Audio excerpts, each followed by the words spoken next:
As the Chairman's just said, I'll be starting with a section on Anorexia Nervosa. In recent years, anorexia nervosa, the syndrome, has captured the imagination of numerous authors of analytical psychology and predominantly of female analysts. In the same way as in the past, it attracted the attention of many doctors and researchers. The abundant medical literature on the subject of this disorder indicates how much interest anorexia has generated since the turn of the century. I believe it's certainly out of all due proportion with the statistical impact it's had on the population in Western society, at least up to the Second World War. I would then add a few of my own thoughts on the subject of anorexia nervosa, which I believe are particularly appropriate for a conference which is centred on the shadow archetype in our divided world. The anorexic girl is truly a shadow figure, a shadow of adolescence, a shadow of female adolescence. She is a skeleton covered in skin, according to definition given by Morton. She's a being, a corpse among the living, according to Binswanger. A modern memento mori, which points out for us the shadow of our affluent and materialistic society. Anorexia nervosa, which was once relatively rare, has now taken on epidemic proportions, and it strikes particularly at the upper social classes. Daly and Gomez report that 70% of all anorexics come from the wealthier classes. The point, I think, should be made immediately that when we look at the psychological and medical analysis, and that there is a great degree of variability of causes which are recognised as origins of this disorder, and the relative treatments and therapies which are hence applied. Thomas was once led to comment that the history of anorexia nervosa reflects the history of the development of medical and psychological trends. He draws our attention to frustration and perplexity, which are common denominators uniting all those who have dealt with these girls. Freud, I would remind you, dedicates only very few lines to the problem of anorexia. Freud dismisses the matter by defining the illness as a state of melancholy relative to an underdeveloped sexuality, and Freud suggests that these patients should not be treated analytically.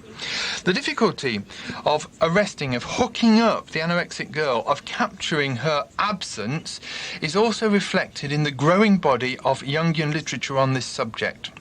One of the most frequent approaches used has been to try to understand the anorexic through an identification with specific myths or mythological figures, particularly Greek ones. However, as noted by Spinese, and something we see more frequently here again, is the multiplicity and variability of these identifications. John Stroud relates the anorexic to Pua, to Persephone and Artemis, Banny Shorter to Athena, and Marion Woodman to Athena, Demeter and Dionysus, Joyce Stroud to Pua and to Dionysus Eros, Krista Robinson to Persephone and Dionysus. Angeline Spinese highlights this problem using figures such as Geo, Hecate, Demeter, Persephone, and the alchemical sulfur. Marion Woodman explains psychic multiplicity as being a particular way for the anorexic to touch upon and to bring out the most hidden and inferior aspects of others, and stigmatizes her destiny with the following phrase: she may be the harbinger of the shadow in almost all situations in which she finds herself. End of quote. That quote from Marion Woodman. The studies undertaken by my colleagues who've helped me in my own analytical work and have offered precious material for my own reflections all are based on the brilliant intuition and correspond to the profound and multiform experiences involved with this type of patient. Perhaps then I may hypothesize another shadow image which encompasses all of these, the mirror image. The mirror image. In reality, the anorexia is a mirror for all of us of our dark side, of our illness, the divisions and repressions inherent in our modern society. To understand the pathology of the anorexic, we must search and find the place for our collective conscience. and contrast this with the discovery and declaration of the negative aspects of this particular moment in our history. This can help us to understand the significance of the suffering expressed by the anorexic through the symptoms of her disorder. Let us pause to listen to the message she sends to us through her illness. The anorexic is trying to say that during a point of time of passage from adolescence to the adult stage, that her growth is being blocked. Her relationship to food becomes increasingly phantasmagorical. On the one hand, food consumption is seen as poisonous and therefore must be reduced accordingly to absurdly low levels. On the other hand, eating becomes the most desirable thing possible, to which she dedicates the major part of her energies, inventing increasingly more bizarre and compulsive rituals. Her goal is total emaciation, and she concentrates her total forces to reach this goal with determination. The roundness of the female figure horrifies her.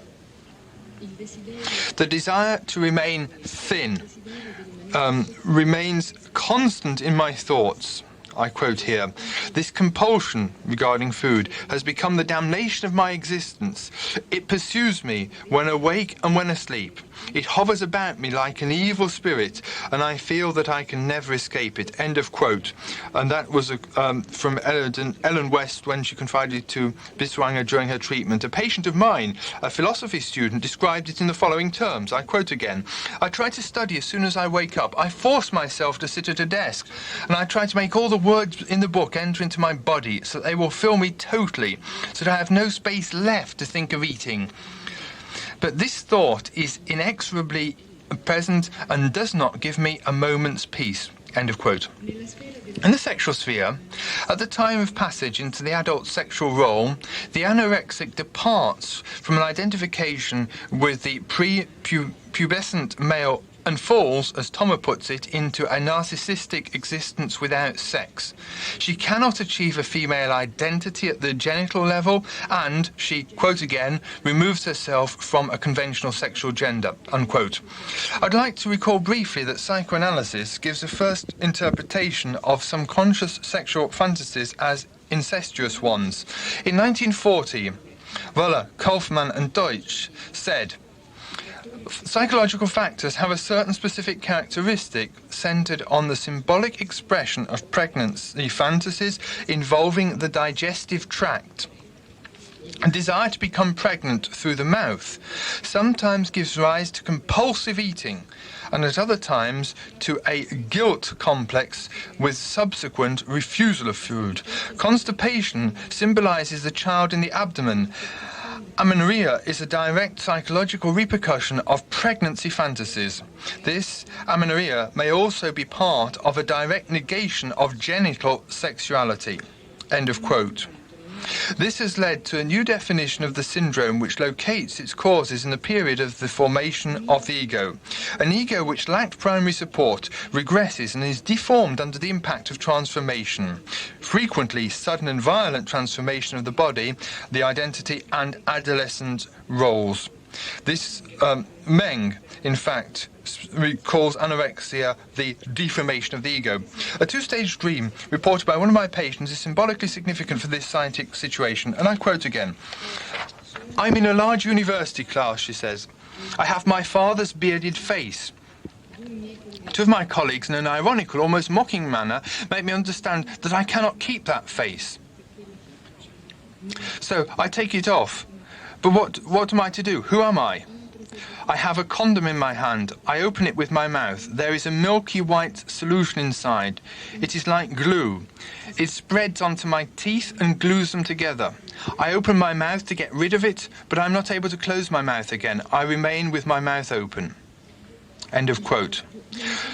The body is progressively perceived as a prison, a block which anchors the anorexic to the material world, the world of biological and physical needs, while she tends more and more towards being, I quote again, outside, beyond that world. That's how Biswanger put it in 1945. There's no suicidal intention in this stubborn mortification of the body. There is no death wish. Rather, there is a desire to control a body which seems threatening and indestructible, a body which does not allow her to be totally spirit. Quote again from Thomas. They, the anorexics, seem to be indifferent to their physical deterioration. This may be traced back to the delirious idea that they are capable of living by nourishing themselves with their own substance in a sort of autarky. End of quote. At the same time, this quest to be a spirit, to exist outside of this world, brings her to refuse all human sentiment, to live in antiseptic isolation. Spinese and Robinson see this antiseptic isolation as an attempt to enter the world of Hades. I maintain that the anorexic uses this reduction to go beyond space and time, beyond the good and evil of the terrestrial world. If we attempt to put together all these fragments to form a complete picture of the anorexic and her world, we're reminded of another worldview, a much earlier one, Gnosticism. While Orthodox Christianity insists on man's sinful nature and the division of God and man, Gnosticism, on the other hand, insists that man's nature is divine and his fundamental identity is also divine. Therefore, the division is not between God and man for the Gnostic, but between man and the world, between the soul and the body. In opposition to the Christian view of things, that the world and the body are somewhat imperfect reflections of God, the Gnostic argues that the world and matter are sources of all evils and all sufferings, created by an inferior, malevolent figure, the demiurge, or created by sufferings of a female aspect of the divinity Sophia, mother of all beings. One of the great Gnostic myths is this tale of the fall of Sophia, the youngest daughter of the primordial couple, the Abyss and Silence. She's overcome by a passion which she interprets as love to know her father. This passion leads to self-destruction. At this point, she is stopped by a power, the limit or horos, which frees her from her passion and returns her to her original place. This passion, separated from herself, becomes the lesser Sophia. Matter is born from the sufferings of this lesser Sophia. The pneumatic spiritual part of man finds itself in this world like the foreigner. I quote again, the alien whose origin is elsewhere, who does not belong to thee here. End of quote from Jonas. This world is a trap, a prison. It's what Marchand describes as haec cellula creatoris, a devalued and denigrated body. According to Thomas, Jesus says, if the spirit has truly come to exist due to the body, it is a wonder of wonders. In truth, I am amazed at how this great wealth, i.e. the spirit, has made its abode in this poverty, the body. And finally, a fragment of a Mandean lament explains, how much pain, how much anguish must I suffer in this body envelope into which they have taken me and thrown me? How many times must I remove it, and how many times must I replace it? Time after time I must die and never see life in the skina. Quoted again from Jonas. In this postulate of separation of matter and spirit, femininity is experienced in ambiguous terms. The female principle, Sophia, creates matter, but has within itself a spiritual aspect. While the discovery of Nag Hammadi's library, many texts were found which contain references to God, not to a monotheistic and masculine God, but to a God that exists in a pair, in a dyad, having masculine and feminine elements. Some female figures, among them Mary Magdalene, known as a close friend of Jesus, are re-evaluated. The other aspect of the ambiguity is expressed in the line of thought in which femininity is found exclusively in material nature and is an object of total scorn. Thomas, the protester's book, contains this phrase, woe to you who love intimacy with women and who have contaminating relations with them. End of quote. Another text from Nag Hammadi, the Periphrases of Shem, describes the horror of a nature, which, I quote, which turns her obscene vagina and exposes the power of fire which has been in her since the beginning through the knowledge of darkness. End of quote. Furthermore, in the Gospel of Thomas, Jesus says that Mary must become a man to become a living spirit resembling men. Because every woman who transforms herself into a man will enter the kingdom of heaven. This signifies then that being a woman is a symbol for a mere human being, while a male is a symbol of the divine. Therefore, according to the Gnostics, anything material, including femininity, as a synonym for nature, is solely negative, a cage which one must escape from through asceticism and through the denial of everything which is linked to the material world. Equals sexuality, equals procreation, equals material possessions, equals food, equals sociality. This concept, which I have put to you in very brief terms, continued to live for a considerable period of time, and even if Orthodox Christianity has gradually supplanted it as from about the year 200 AD. Some Gnostic ideas have, however, remained as undercurrents in official culture and have surfaced from time to time in various heretical movements.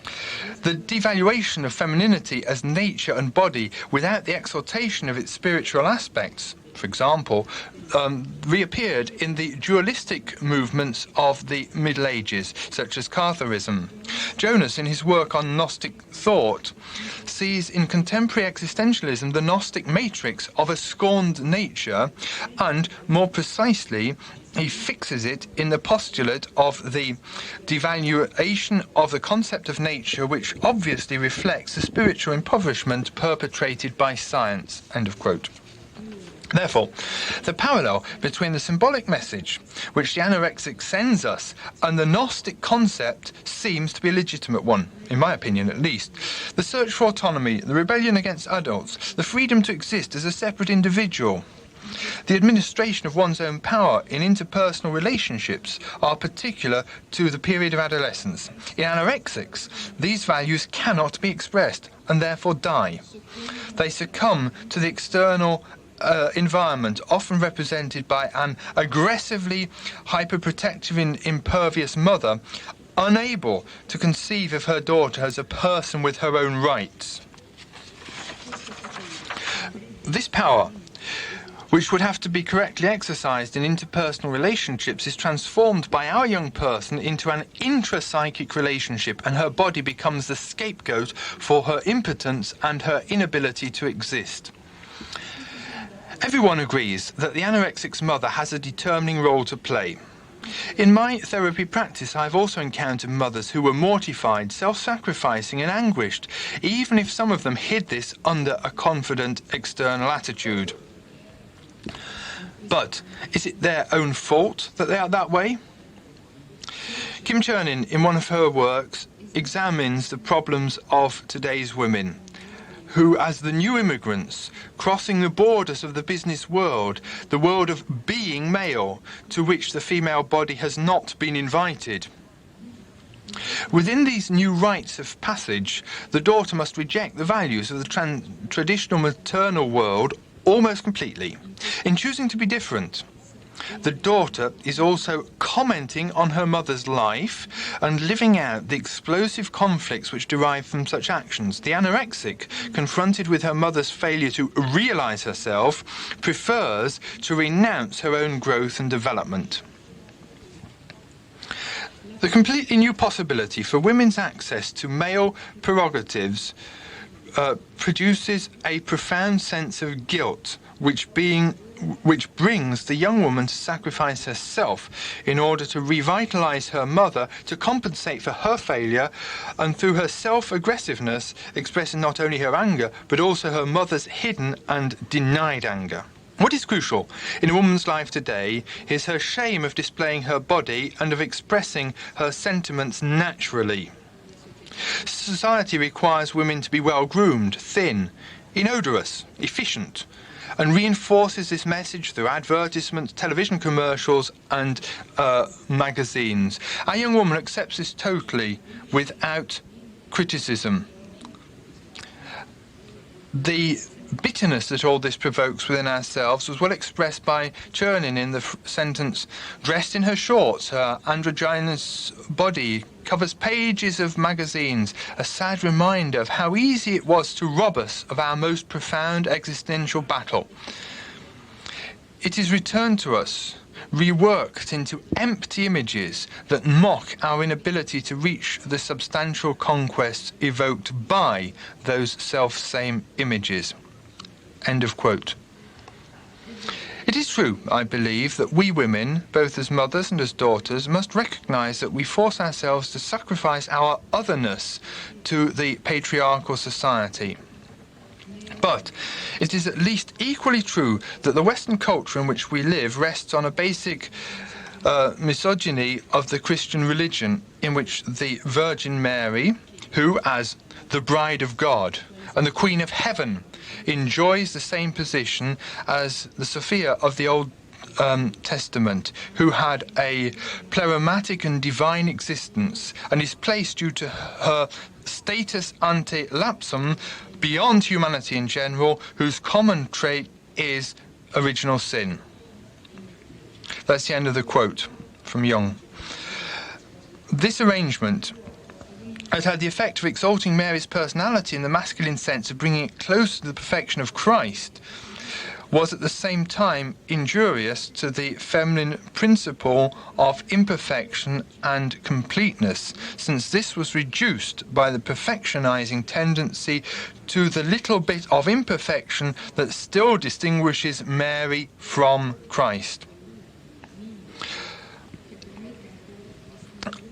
So, if I can continue the quote then, "Fabro proprio lumina perdic." Thus, the feminine ideal is bent in the direction of the masculine.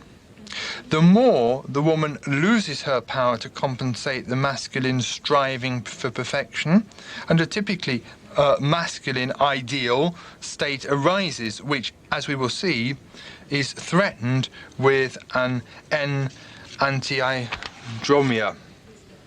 The threat of this race in reverse, and here I'm reaching a conclusion, is desperately represented by the anorexic, who is warning us with her grotesque emaciation that perhaps a new and previously unknown famine is about to occur. That's to say, the famine of philanthropy. That brings me to the end of the first section. I'd like now to read the second section, my own section, on the archetype of shadow in depression. As long as a woman lives the life of the past, she can never come into conflict with history. But no sooner does she begin to deviate, however slightly, from a cultural trend that has dominated the past, than she encounters the full weight of historical inertia, and this unexpected shock may injure her, perhaps fatally.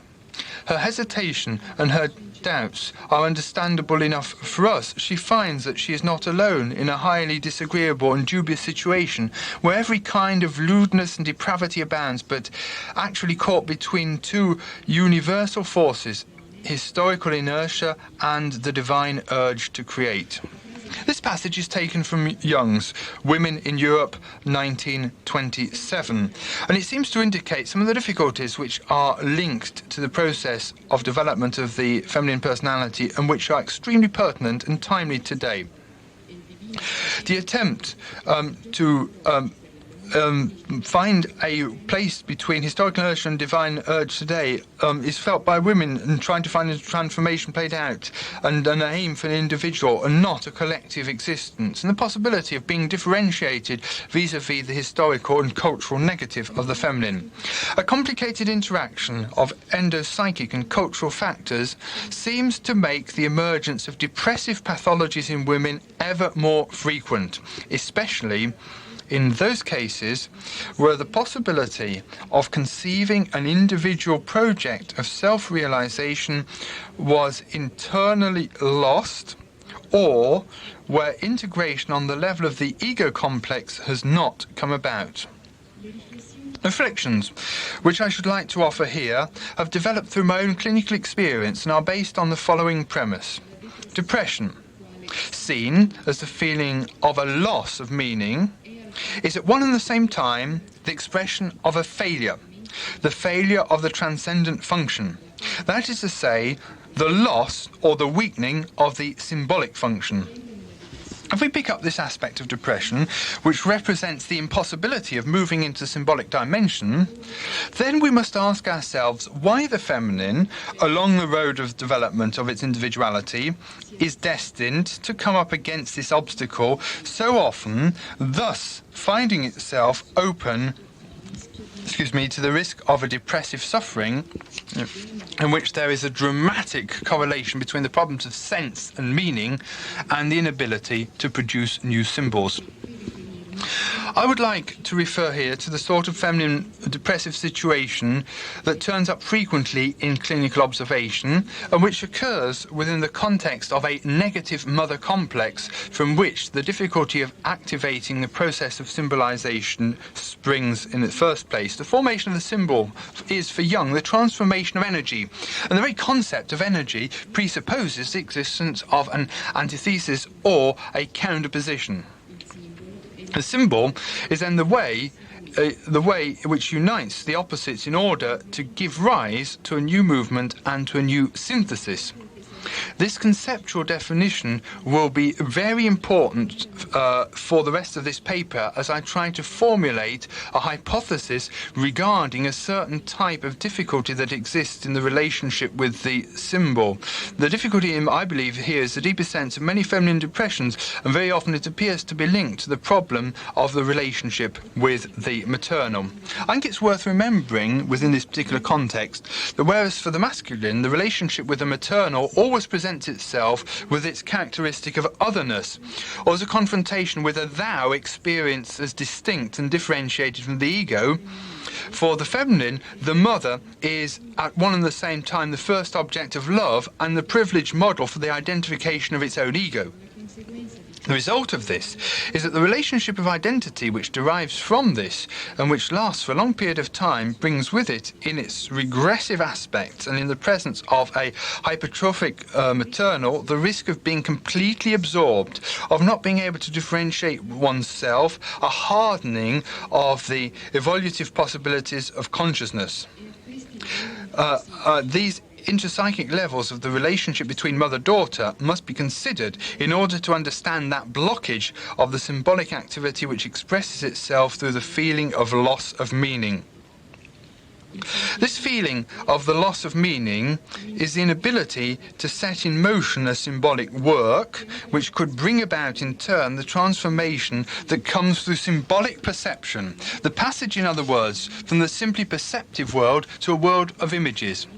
This feeling emerges where a strongly regressive situation is created, one charged with narcissistic elements that strive to maintain, even in adulthood, a relationship which is, whether conscious or not, a symbiotic one, and also a fusion or undifferentiated way of meeting and living the maternal image. What is undifferentiated in the mother-daughter relationship is the fusion-confusion metaphor, that captivating narcissistic mirroring. It is the ability of this mirroring to captivate and capture, along with the abandoning of oneself to this narcissistic identification, that brings about the failure of the process of symbolization in those cases, because what is lacking is an experience based on otherness. The symbol, in the way in which it is born and in the way it develops, requires a dialectical tension, the emergence of contrast, of bipolarity, of place of encounter with what is different. Many cases illustrate that the relationship with the maternal, through the confusion of identity, the lack of differences, the failure to perceive them, and the exclusion of masculine polarity can become an obstacle for the feminine psyche that wants to move into the symbolic dimension. If, depending on the particular family constellation, the possibility of interiorizing a positive masculine is lacking, or all the more so if the mother herself is not a carrier of a good relationship with the masculine, in which case this masculine turns out to be cut off or too unconscious to be able to activate a dialectic between the opposites, then the woman ends up being closed, locked in the trap of narcissistic identification with the mother. The lack or the loss of sight of the other in oneself becomes an element of incompleteness which takes a form of closing off the symbolic dimension and a halting of one's own development, which can take on dramatic proportions. The relationship with the mother then becomes, from the daughter's point of view, the archetypal arena where a type of collusion is played out between narcissism and depression. Within this context, then, the feeling of depression, which in its loss of meaning points to the loss of a symbolic dimension able to restore new meaning and a new synthesis to it, then seems at the same time to express a suffering linked to the failure of the transformative aspect of the feminine. As far as narcissism is concerned, it must be emphasized here that in connection with the feeling of loss of meaning, we are here referring to the specifically feminine dimensions of narcissism, or, to put it perhaps in a better term, the myth of Narcissus, characters such as Liriope and Echo, materials such as water, the atmosphere, and so on. The feeling of the loss of meaning is connected, in fact, with the feminine parts of the myth. And these feminine parts are characterized by elements such as being made passive, incompleteness of development, inability of self-decision, inability to get meaning unless it comes through the reflection of the other. We should then like to make a substantial distinction between the sometimes indiscriminately used concept of the dyadic or narcissistic structure and the imaginal world, which connotes a symbolic feminine dimension which can be seen in many myths, including the one of Narcissus. In order to stress and illustrate my point, I should like to refer to a specific mythological element which can be used as an imaginal point of reference and which contains within itself a correlative of the shadow. I shall not be turning to those myths which tell of the failure of the transformative aspect of the feminine through a regressive conversion into elementary forms of life, forms which are lacking in individual consciousness, or those forms that connect this with a loss of contact with the masculine or the inability to bring about a conjunctio. I shall instead turn to the myth which, in my opinion, illustrates how an opening of the symbolic passes for the feminine through the act of overcoming the undifferentiated mother-daughter reality, which is in turn at the origin of many depressive pathologies. This myth shows that the overcoming comes through an intervention of a masculine which introduces the experience of otherness and thus making it possible to access the symbolic dimension. I'm of course referring to the myth of Demeter and Kore, where the masculine, which attacks the symbiotic idealizing quality of the mother-daughter relationship, immediately draws the outline of the archetypal shadow which is at the background of such a problematic situation. In point of fact, in these cases, one is up against an animus which is contaminated by the shadow, completely cut off from consciousness because its aggressive contents attack the fusional quality of the relationship. This myth presents within its structure both the prospect of totality, i.e. a self which is born from the dialectic between the maternal feminine and the masculine, and the complex obstacle, the breaking away from the mother. The myth thus illustrates how the painful integration of the shadow can give birth to a widening of existential horizons for a woman, since it's only from an internal aggressive masculine, not subject to the dominion of the Great Mother, that the push and the necessary energy to bring about a separation and to change the balance based on reflection can in turn be released. If we want to understand better how this type of mother-daughter relationship can, at a deeper level, be charged with hidden depressive valency that often comes out as full-blown pathologies beyond the dimension of serenity and harmony described by the myth I quote above, it is enough to think of the amount of unconscious ambivalence and repressed aggressiveness which are the roots of depression that are present in every symbiotic idealizing relationship, something that we often see in clinical practice. An encounter with the divine masculine, a mixture of animus and the shadow, makes Persephone the lady of the underworld, a participant in the mystery of immortality and transcendence.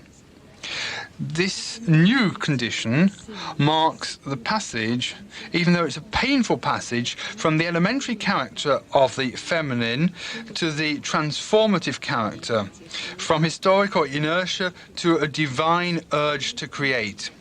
And it is also the conquest of a symbolic perspective within this symbolic one that brings about the tension of the opposites, which creates a psychic model that has gone beyond the borders of one-sidedness and can be inserted. I should like to reach a conclusion by making a brief comment and referring to the cultural background, the cultural context. The psychic constellation I have described here, one in which there's a prevalence of the maternal image and the absence of a positive masculine one, thus making impossible the process of symbolization and giving rise to depression. It is not characteristic only of a patriarchal Western culture where traditional roles make it hard for women to break with the maternal world and develop an autonomous animus. Many depressive pathologies of this type have been observed over the last 10 years in women whose involvement with feminism has at times contributed to an accentuation of the pre-existing individual problems. A regression to the archaic maternal, which is matriarchal and is marked by the exclusion of the masculine, which is cut off because it is full of negative projections. All of this has caused in many women a hardening of the symbolic function due to the inability to set up a dialectic between these two elements. In these cases as well, the result is the appearance of severe depressive states. And it is difficult to treat such states in these people who, because of their extreme ideological positions and because of an excess of defensive rationalizations, have a tendency to sharply refuse on a conscious level the need to reconcile the opposites. They thus refuse the symbolic message of the depression itself.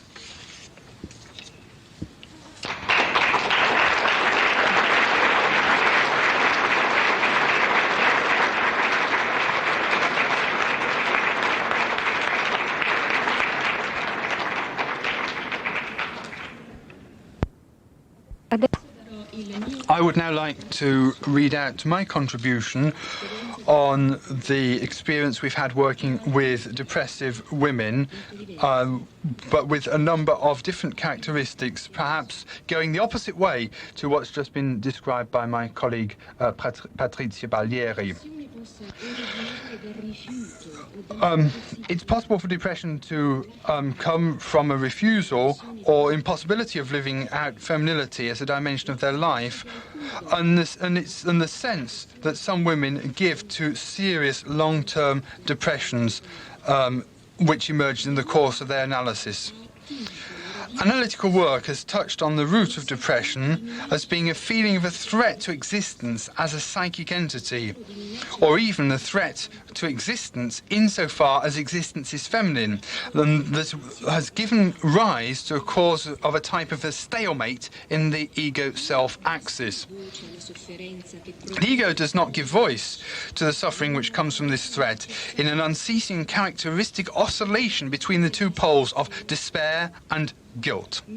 But even more, in these cases, the ego tries to impose itself as a voice which is superior, indomitable, and accusatory.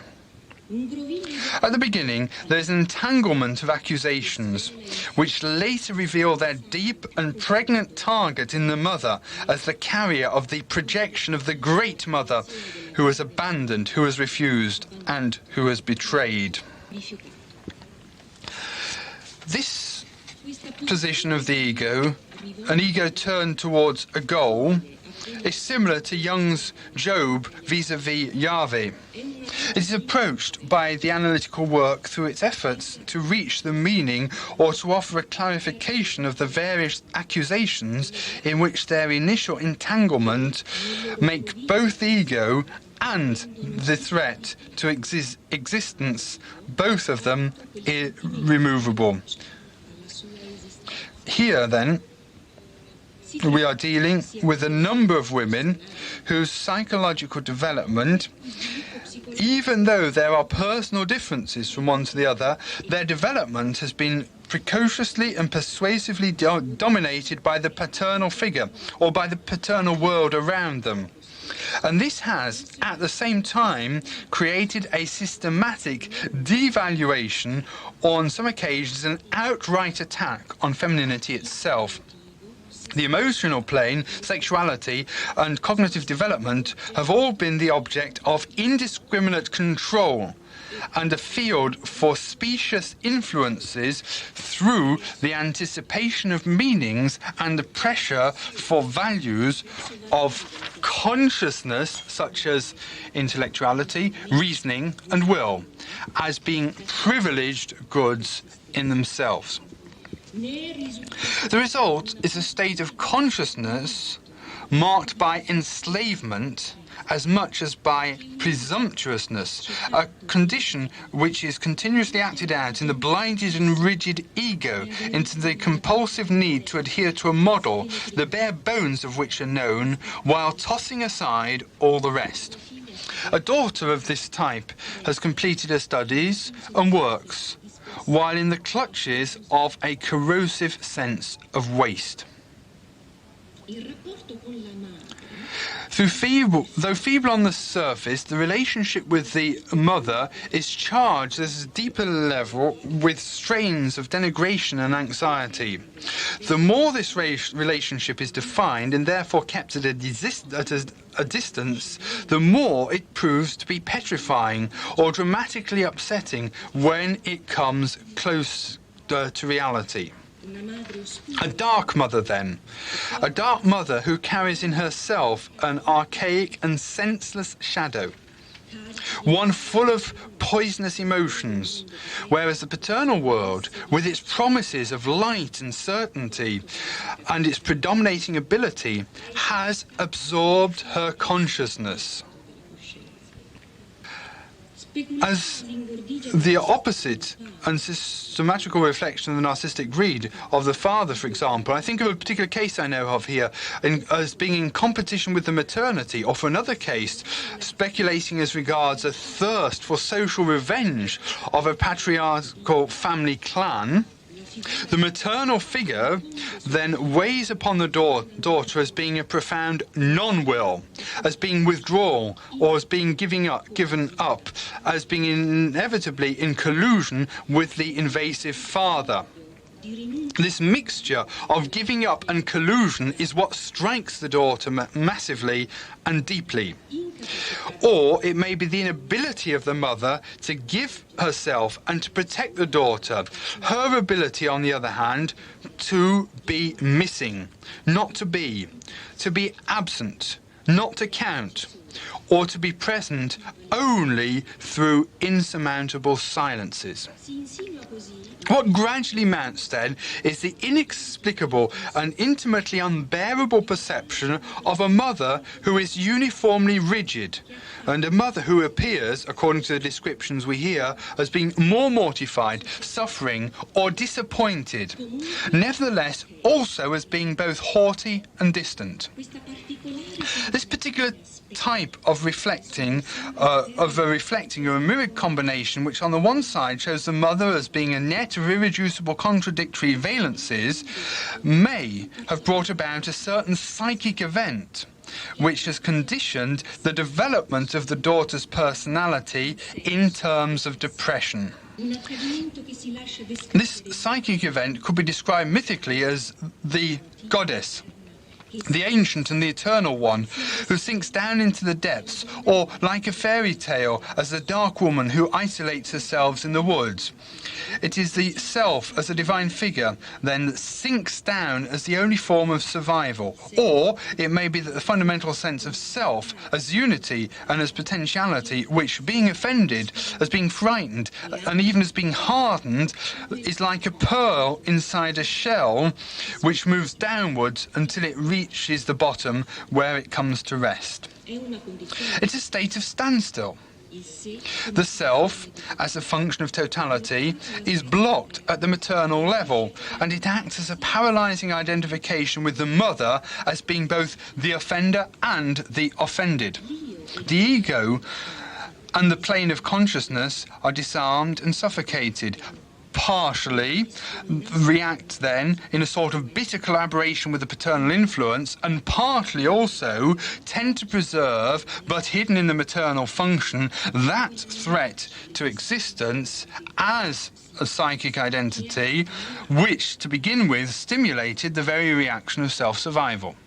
It is a state of freezing ambivalence. Adolescence brings forth the explosion of failure to which the implosion of conflicts then succeeds. From then onwards, in cases analysed of people aged between 27 and 40, the depressive blockage has characterised the personality as being devoid of rhythm in a fictional, widened sense of both self and time. Lacking in images, because lacking in mystery, it seems to be continuously reaching for something else, or looking for the track of new spaces which then always fade away, as put by Uta Dickman in a description of a similar case, as suffering the anguish of maternal phantasms or lack, a defeat and a refusal. Created by the sinking down of the self. The self, as a totality, exerts pressure on the ego more as in an incomplete sense or as an interrupted image than as an overwhelmingly negative activity, as said by Joachim Wilke and by Christa Corners in speaking about clearly psychotic depressive patients. The sinking of the self, on the other hand, seems to differ from a purely passive and reactive event that dries out the ego, making it too narcissistic and therefore denying the self, as in the narcissistic character disorder, which is illustrated by Schwartz-Salient. The threat to existence as psychic identity takes us back to the maternal function of the self as mother of the ego. It itself actually brought about the feeling in which the ego-building function of the self tends to resolve, but also to preserve itself, as brought to light by Marie-Louise von Franz. The identification with the mother as the offender and the offended is the prison of the divine figure of the self, its aspect of inexpressed potency. The personal aspect and the archetypal aspect taken together make of such an identification a negative symbol, of which the ego of the depressed woman feels that it is the carrier as well as being the victim. A maternal self, an abortive one or a defeated one, gives birth to malformed and rejected children and tends to leave its mark on every love relationship, on every push towards planning, every push towards accomplishing anything. It blocks the ego in its image of itself as an unproductive mother, a bad and destructive image from which it must flee. But the more she flees, or even in analysis, the more she's encouraged to flee elsewhere, in quotes, the more such a depressed woman finds herself in a pseudo-symbolic land of 1,001 masks. In doing so, she's in fact denying herself and enlarging her losses. Beyond love, there are no children, except for aborted ones, in the histories of these analysans, nor are there lasting love relationships. Loss spreads out as a loss of forms, connections, as a loss of strength. It is as if life itself is becoming individual. Instead, it is the subject who disappears, but not the compulsive motion to do something or to be devoted to anything. It's a sort of secular creativism, non-naturalistic and non-compensatory in nature, as if it were trying to solve life through some form of work without having the grace of art, or by cloistering oneself into a particular commitment without having a vocation for the convent. What these depressed women need, and what they fear most at the same time, and what nails them down obsessively to their own weakness and inability to transform them, what they need facing up to the maternal in themselves and redeeming it from its condemnation as a negative symbol. It is only in this way that the dark self can be freed from its heaviest weight. The shadow which links the mother and the daughter is in fact within the self. The freeing of oneself comes about through the ransoming of the shadow, which the mother at first has not herself been able to accomplish for her daughter. The accusation of refusing the child's love, of having been able to abandon and betray, is here translated, in one case at least, in the offended, and as being an unlivable maternity of the daughter, as being the true object of her melancholy, which traces its origins back to the inexpressible refusal of maternity itself on the part of the mother, a refusal of maternity as a duty and of the child as being the only fruit and the image of self. Or to refer to another case, the shadow can bind to itself the mother and daughter as both being carriers of death. The one, because she has responded to a humiliating and bitter conjugal situation by keeping maternity for herself as the only good, too big and at the same time too little to be shared with anyone else. The other, because she has identified the mother with death in order to cover her fear and envy of her at the same time, making of herself a false bacchante who unknowingly kills her child.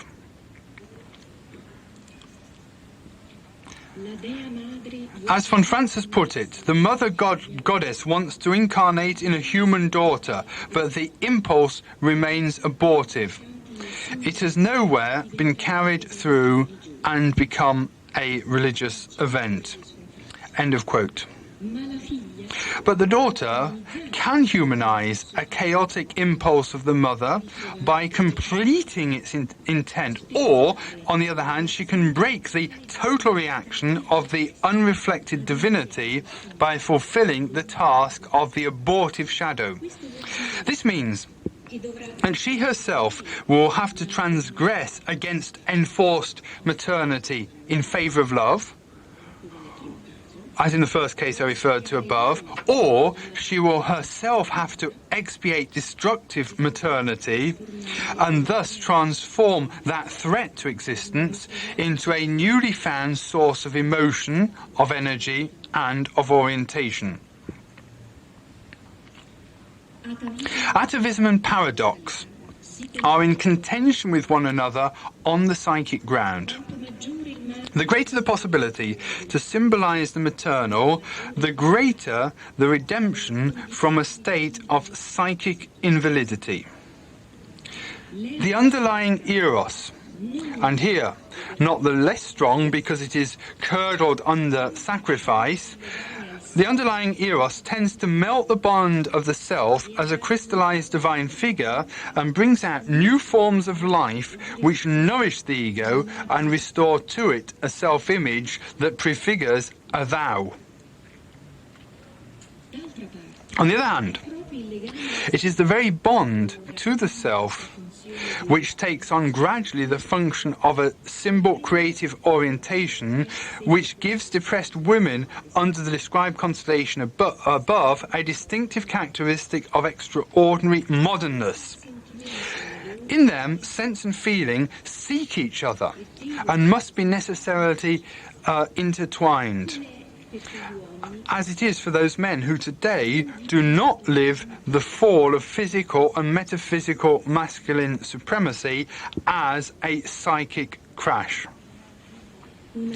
A weak minority in both of them, a weak minority when confronted with violent schizotism of the scientific society of the year 2000, one will manipulate new values and meanings in favour of a return to family life, but at the same time will want to dismantle and to reassemble the feminine and the masculine bodies in order to make the masculine biological pregnancy a sort of talisman, a sort of mascot, perhaps against the threat of nuclear war. Thank you very much.